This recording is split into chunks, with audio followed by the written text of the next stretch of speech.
Hi everyone, welcome to my studio. My name is Mary Gilkerson, and I wanted to talk with y'all just a little while today about the importance of rituals and habits to succeeding as a creative.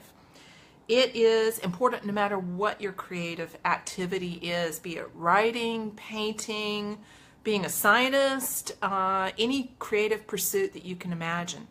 One of the common misconceptions that I've run into over the course of my career is the idea that artists just sort of freeform, create, and throw it out there.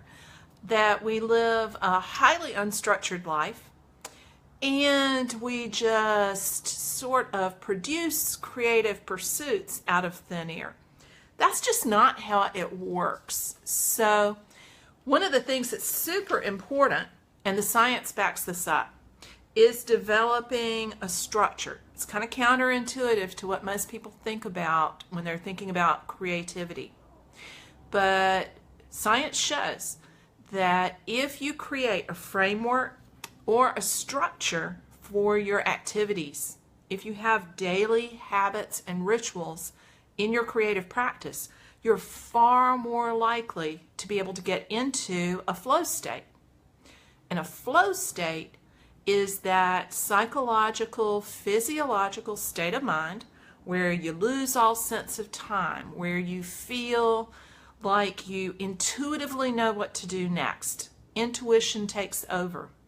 The reason that happens is because you've set yourself up for it to happen. So rituals and habits are the things that absolutely can point us into the path of a flow state and greater success in our creative pursuits.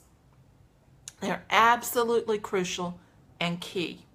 So what are some of the habits that people can use? Well, I have one that goes way back to my graduate school days. I make a big pot of decaf coffee. It used to be caffeine, can't do it anymore. But decaf coffee when I come into the studio. And that acts as an anchor or a trigger for me to begin to move into flow state, from moving from the everyday physical world where I'm paying bills, putting gas in the car, feeding my dogs, chasing my cat, to what am I going to paint today? What am I going to do with the colors that I have on my palette? So you need to have that transition from one state of mind to another. Habits help to do that. Coffee's the first thing. So I have a habit of making the coffee, brewing a cup, and sitting down and looking at what I did the day before I even get started. It goes back to my grad school professor, Jim Stephen, who I used to make coffee with every morning in graduate school. So the smell of the coffee helps to trigger the flow state. The taste of the coffee helps to trigger that creative urge. So all kinds of things can be anchors or triggers to flow state, but they all have to do with our senses, with our sense of touch, our sense of smell, our taste, sight, and sound. So the more you can set yourself up to be triggered by those things, the more likely you are to get into that zone or that flow state. Not woo-woo at all. This is not magic. It is all stuff that is backed up by science. Athletes have been doing this for a long time, consciously and intentionally. Artists do it perhaps unintentionally at times, but I think it's really time for all of us to claim that intentionality and develop those habits. Another thing that I do is, I was looking around to see if it's right here, and it must be in the other room. I put an apron on every day. So I have now 3 because I finally had to replace one of them. A denim apron that I wear in the studio every time I get to work. Carry it with me when I go teach workshops. I almost can't paint without it. It's got a pocket where I stick things in the same place each and every time. And you can see where I wipe my hands on the front of it when you look at my older aprons. So that becomes a trigger. And it's that sense of touch, that action of putting it over my head, tying it behind my back that says it's studio time now. So that becomes like an emblem that I attach to through sense of touch to get myself in that ritual or that state of mind. Another thing that really helps is having a dedicated space or place where you're going to paint. Doesn't have to be a separate studio space like I have here. It could be a room in your home. It could be the same place outside that you go back to paint. It could be the tools that you use to set up your studio when you're outside to paint, even if you're in different locations.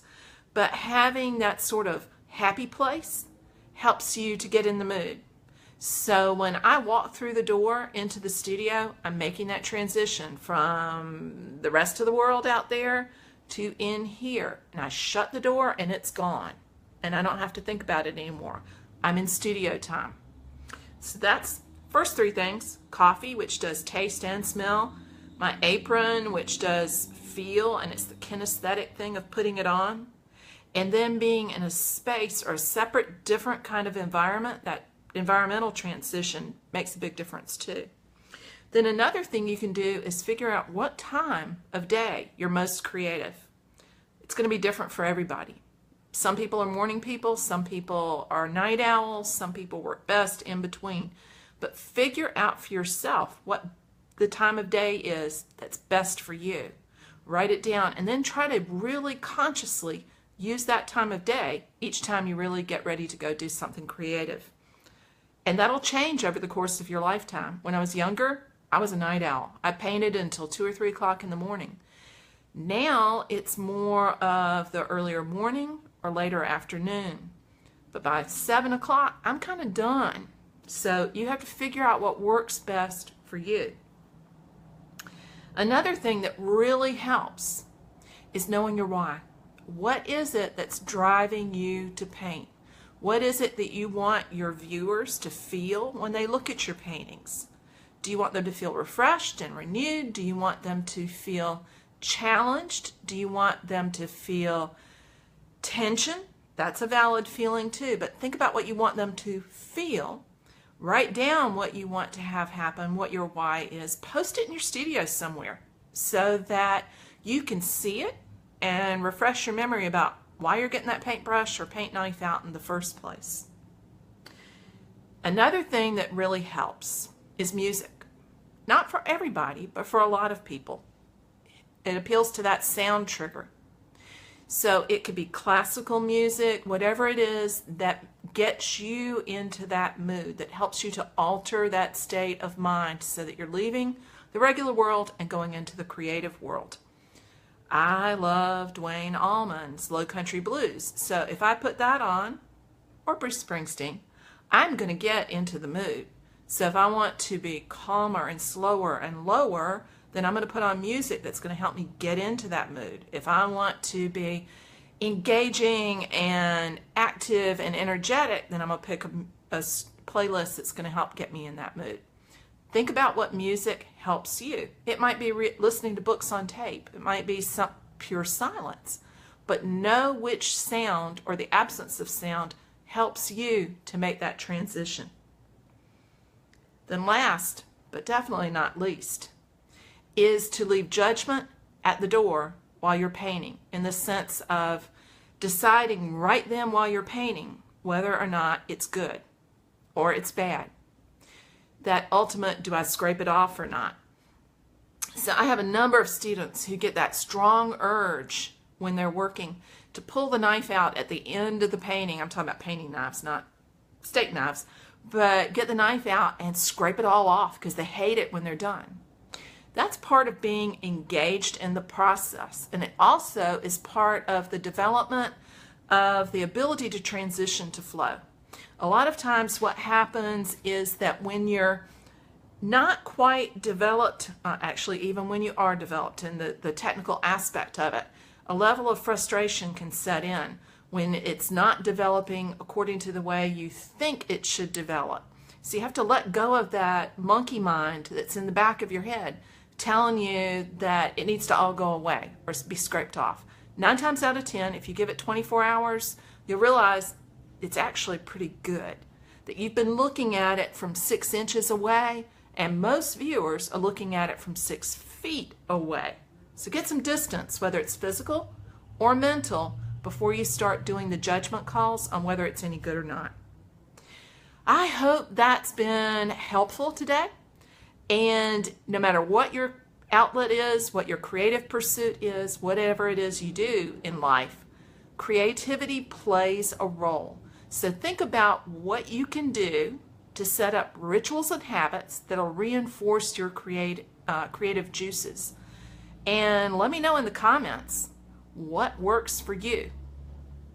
If you'd like to hear more tips, more ideas about living a creative life, about the painter's life, then hop over to my website, sign up for my email list. I'd love to share more ideas with you. Also, you can leave your ideas there. Let me know what works for you, and I'd love to hear what other creative habits everybody else has. That's all for now. Bye-bye, y'all.